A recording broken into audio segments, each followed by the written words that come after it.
এই chicken roast রান্না করাও যেমন সহজ, খেতেও অনেক মজার। পোলাও বিরিয়ানির জন্য বেস্ট রেসিপি হবে। রোস্টের জন্য মাঝারি সাইজের 2টা সোনালী মুরগি এরকম 4 পিস করে কেটে নিয়েছি। ব্লেন্ডার জাগে হাফ কাপ পেঁয়াজ কুচি, 12 থেকে 13টা কাজু বাদাম, 1 টেবিল চামচ কিশমিশ, অর্ধেকটা জয়ত্রী ও অর্ধেকটা জায়ফল নিয়ে মিহি করে পেস্ট করে নিলাম। হাফ কাপ টক দই ফেটিয়ে একদম ক্রিমের মতো করে নিতে হবে। এখন চিকেনের মাঝে দিয়ে দিলাম ব্লেন্ড করা মশলা ও ফেটিয়ে রাখা টক দই, 1 টেবিল চামচ আদা বাটা, 1 টেবিল চামচ রসুন বাটা, 1 টেবিল চামচ মরিচের গুঁড়া, 1 চা চামচ জিরার গুঁড়া, স্বাদ মতো লবণ ও 2 টেবিল চামচ রান্নার তেল দিয়ে চিকেনটাকে ভালোভাবে মেখে 1 ঘন্টা রেস্টে রাখতে হবে।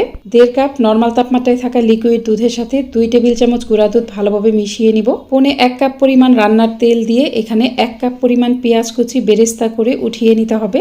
বেরেস্তার সাথে 1.5 টেবিল চামচ চিনি দিয়ে ভালোভাবে মেখে নিব। বাকি তেলে কয়েকটি আস্ত গরম মশলা দিয়ে গরম মশলাগুলো হালকা ভেজে মেরিনেট করা চিকেন দিয়ে দিলাম। চিকেনটাকে বাড়তি কোনো পানি ছাড়াই 15 মিনিটের মতো ঢেকে ঢেকে কষিয়ে নিতে হবে। মাঝে মাঝে নেড়ে দিবেন, না হলে নিচে লেগে যাবে। চিকেন কষানো হয়ে গেলে যে দুধটাকে গুলিয়ে রেখেছিলাম সেটুকু দিয়ে দিলাম। প্যানটা ঢেকে ঝোল কিছুটা ঘন হয়ে যাওয়া পর্যন্ত অপেক্ষা করব। মাঝে একবার ঢাকনা খুলে কয়েকটি আস্ত কাঁচামরিচ দিয়ে দিলাম। কিছুক্ষণ পর ঝোল আরেকটু ঘন হয়ে গেলে অর্ধেকটা পেঁয়াজ বেরেস্তা দিয়ে ঢেকে দিলাম। যখন উপরে কিছুটা তেল ভেসে উঠবে, বাকি পেঁয়াজ বেরেস্তা ও 2 চা চামচ ঘি দিয়ে সবচেয়ে কম আঁচে ঢেকে রাখবো 3 মিনিট। 3 মিনিট পরে এটা নামিয়ে ফেলতে হবে। ভিডিও ভালো লাগলে অবশ্যই একটা শেয়ার করে দিবেন।